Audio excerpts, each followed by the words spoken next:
Is WWE coming to TBS and TNT? We're going to talk about it in today's video. Plus, we got many more stories. So, of course, as always, timestamps in the description down below. We're going to kick things off with an update about Goldberg. We've talked a little bit about Goldberg potentially going to AEW. We know he's wanting to do a retirement tour.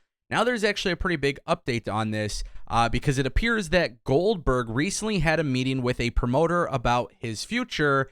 And this was very interesting. PW Insider Elite reported that Goldberg met with at least one international promoter during WrestleMania 39, and the report states that the meeting was related to Goldberg possibly having a farewell tour or a celebration show, with the idea that it would actually take place in Israel or other countries. Now, this is actually a really big deal. You have to wonder which promoter it is, and you have to wonder what type of draw would Goldberg be in 2023. And I mean this in a sincere way. Without AEW or WWE or Impact or AAA or New Japan, one of these companies who are actually, televised, they do pay-per-views and stuff like that, they're all really big in their own respective ways. So what would it be like if Goldberg did a tour that was independent? Do you think people would actually show up? I think that's a legitimate question. I don't know if I don't know if I can sit here and say that it would be this massive 10,000 plus seat arena. I don't know. I don't want to sit here and speculate on a potential turnout. But obviously, if you put Goldberg at Wembley Stadium or Goldberg at Ford Field with Detroit, WWE, right? Like, I think obviously a lot of people would want to come and see Goldberg. But Goldberg alone on an independent show internationally, maybe where the card isn't as big, do you think people would still show up? I think that's a very interesting question. I don't know exactly what I would expect, but obviously there is tons of talk about Goldberg. WWE seems to not care. So we will see what happens. I'll keep you guys updated along the way. Guys, what about WWE Twitter? This is a very, very big thing. So today is April 20th. It's 420. And Elon Musk and Twitter decided to unverify all the accounts on Twitter. And that includes the WWE superstars. And the only way around this is if you are somebody who pays for Twitter Blue, which anybody who uses Twitter Blue might notice that there's actually a couple benefits to the service itself. Yes, you do get the blue check mark or whatever, but using Twitter Blue allows you to edit your tweets. There's also a couple different features, and it helps with your overall reach as a user on the app. But however, there are obviously some conflicting issues here because with WWE superstars no longer being verified, that does potentially open up the door for more people getting scammed. Now, there is never going to be a scenario where a WWE superstar is going to come out and tweet at you or slide in your DMs and ask you for money. And yet, for years, all we have heard about is WWE superstars scamming fans, but that actually isn't the case because it's not the WWE superstar that's in question. We've seen Alexa Bliss and so many others come out and say, listen, if somebody DMs you and they say it's me, they have my profile pic, they have my name, whether it's Facebook, Twitter, or whatever it may be, I am not going to ask you for money. I'm not going to be in a relationship with you. Like, these are things that people need to know about. So this definitely raises a big question mark for those who are following their WWE superstars and AEW wrestlers.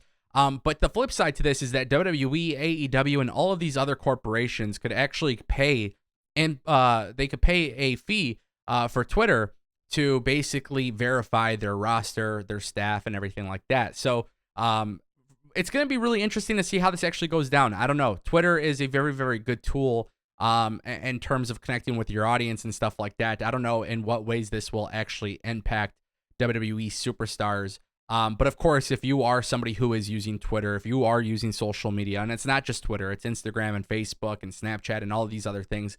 Look, a WWE superstar, an AEW wrestler, they're not going to tweet at you asking you for money. There's not going to be a situation where they're going to get into a relationship with you or anything like that. So you just got to be wary of these scams, obviously. But of course, with WWE stars losing their verification checks, you just got to kind of put that out there into the universe and let people know. Obviously, WWE is a massive company. They can very well afford the fee to verify their superstars if they so choose. I know AEW Games is already doing this for their Twitter account and their verification purposes. And then you have guys like MJF who are paying the fee for Twitter. So we'll see what goes down and how it all goes down, but just kind of keep that as a reminder. You might run into situations where you see a WWE superstar and they were reaching out to you, but it turns out that they're not actually them. and it makes it a little bit harder to decipher because the verification check is not there. Guys, some very, very interesting news here. WWE, Warner Media Discovery, what is going on? And this really is an interesting story to me, largely due to the fact that I don't think there's any true merit to this story. So Warner Media Discovery is obviously a hot topic. They have the current TV deal with AEW. And the author, reporter, and podcast host known as James Andrew Miller was interviewed on the Sports Illustrated Media with Jamie Trina. And Miller previously worked for the Washington Post and was an executive VP of original programming for USA Network. And, well, basically, this is what's being said. Miller says that WBD, Warner Bros. Discovery, actually has interest in the WWE.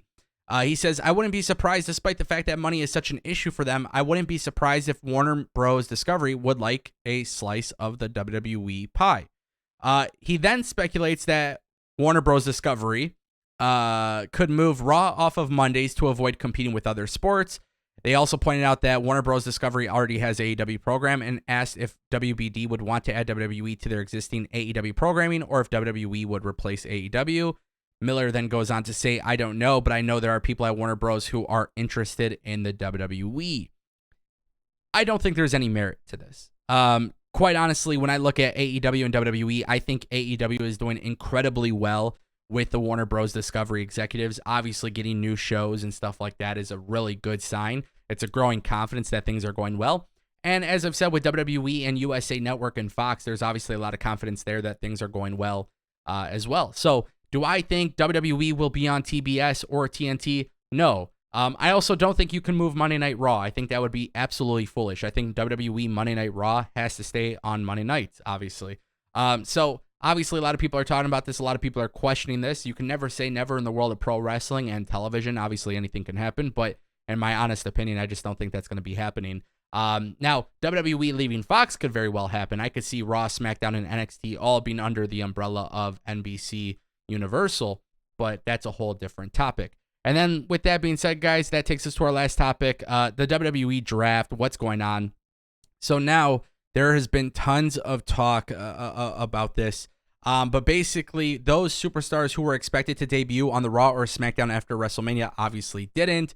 And now word around the internet is that WWE, Triple H, and Vince McMahon are all looking to basically have these people debut during the WWE draft.